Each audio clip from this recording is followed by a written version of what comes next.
म्हसळा तालुक्यातील धनगरमलाई रस्त्यावर एसटीचा जॉईंट तुटून अपघात झाल्याची घटना घडली आहे।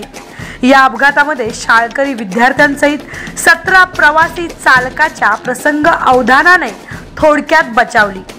गुरुवार दिनांक 22 फेब्रुवारी रोजी बस चालक गौतम कांबळे सकाळी 9 वाजता आपल्या ताब्यातील म्हसळा धनगरमलाई मार्गे बोर्डली ही एसटी घेऊन निघाले। धनगरमलाई परिसरात आल्यावर अचानक जॉईंट तुटल्याचे त्यांच्या निदर्शनात आले। यानंतर चालक जाधव यांनी सदर एसटी रस्त्याच्या बाजूला दाबल्याने मोठा अपघात टळला असून शाळकरी विद्यार्थ्यांसह 17 जण किरकोळ जखमी झाले। या जखमींना तात्काळ बोर्डली येथील प्राथमिक रुग्णालयात नेण्यात आले। 24 तास महाराष्ट्र पासाठी बाबू शिर्के, म्हसळा।